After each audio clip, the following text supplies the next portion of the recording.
নমস্কার বন্ধুরা, সঙ্গে আমি পাপিয়া। আমার চ্যানেলে তোমাদের সবাইকে অনেক অনেক অনেক স্বাগত জানাই। সবাই খুব ভালো আছো নিশ্চয়ই, ভালো থাকতেই হবে। জানোই তো, খারাপ থাকার কোনো জায়গা নেই। খারাপ থেকেছো তো কি মুশকিল, তাই না? সুতরাং যাই হয়ে যাক না কেন, আমাদের মতন যারা হাউসওয়াইফ রয়েছে বা যারা ওয়ার্কিং প্লাস হাউসওয়াইফ, তাদের ভালো থাকাটাই হচ্ছে মেন ব্যাপার। মানে খারাপ থাকলে কিন্তু এই যে বাইরে এত কদিন ধরে বেশ দেখছি ঠান্ডা ঠান্ডা একটু ওয়েদার হচ্ছে, একটু কাল বৈশাখী ঝড়ও উঠছে বিকেলের দিকে প্রায় দিনই। তো এই ঝড়টা বাড়ির বাইরে দিয়ে না, দেখবে একদম তোমার বাড়ির মধ্যেই ঢুকে পড়েছে। একদম বাড়ির সমস্ত মেম্বারগুলো একবারে যে ধরহরি কম্পমান হয়ে গেছে খারাপ যদি থেকে যায়। সুতরাং যা কিছু খারাপ তাকে দূরে ঠেলে সরিয়ে দিয়ে একদম মন প্রাণ শরীর সমস্ত কিছুকে ভালো করে নিয়ে সবাইকে ভালো রাখাটাই আমাদের কিন্তু মেন মোটো, তাই না? তাহলে চলো আজকে ব্লগটা শুরু করে দিই এই ভালো থাকার সঙ্গে সঙ্গে, তাই না? চলো।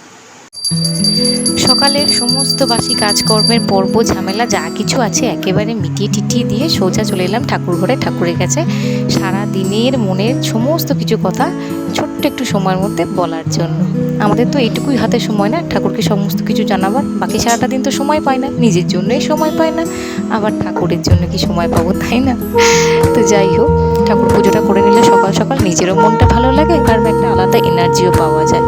তাই পুজোটা একটুখানি ভালোভাবে সকালের দিকে সেরে নেওয়ার চেষ্টা করি মাত্র। ছেড়ে উঠে গেলে আবার একদিন একটু দেরিও হয়ে যায়, কী করবো বলো।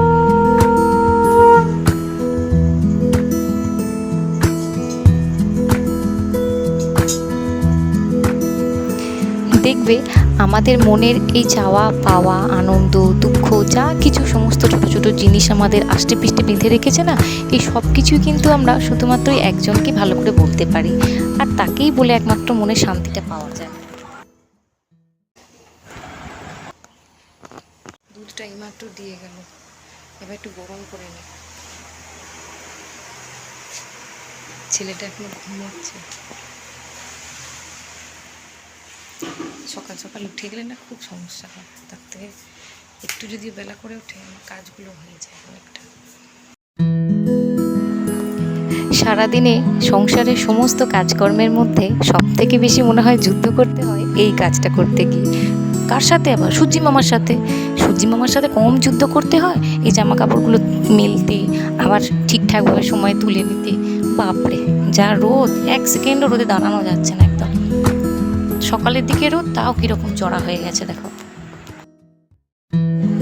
আজকে ওদের বাবাকে বলেছি এই গরমেতে একটুখানি চিড়েই খেয়ে নাও, চিড়ে আম দই গুড় দিয়ে মেখে বেশ ফলারের মতন করে খেতে না গরমেতে খুব ভালোও লাগে, আর এটা শরীরের জন্য খুব ভালো। চিড়ে এমনিই শরীর পেটকে দুটোকেই ঠান্ডা রাখে, সুতরাং সকালের ব্রেকফাস্ট হিসেবে এটা খুব হেলদি খাবার এবং খুব মিষ্টি, খুব টেস্টিও লাগে খেতে।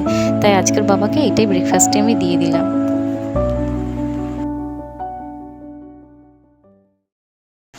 সকালে জলখাবারটা তোর বাবাকে দিয়ে দিয়েছি। ওর বাবা ভাত সকালের দিকে যখন ডিউটি থাকে তখন ভাত খায়, বাদ বাকি টাইম ছুটিতে যদি বাড়িতে থাকে তো ভাত কিছুতেই খাবে না, এমন।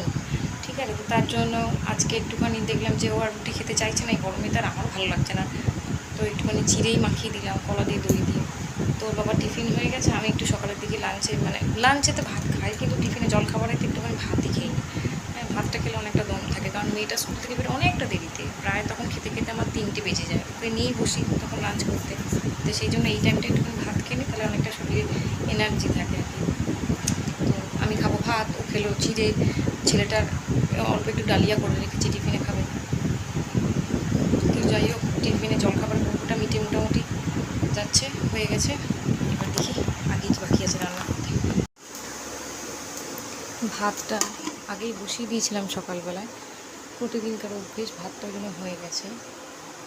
আজকে দুপুরে আমার মেনুতে রয়েছে লাল ডাঁটার চচ্চড়ি, চাষের আমার বাগানেরই গাছের পেঁপে দিয়ে একটুখানি মুগের ডাল, আর তার সাথে রয়েছে খুব ভালো লাগে খেতে, এটা একটু কুমড়ো আলু ভাতে একসাথে সুন্দর করে মেখেছি একটু লঙ্কা দিয়ে, খুব ভালো লাগে খেতে। আর ঘরে তো আচার আছেই।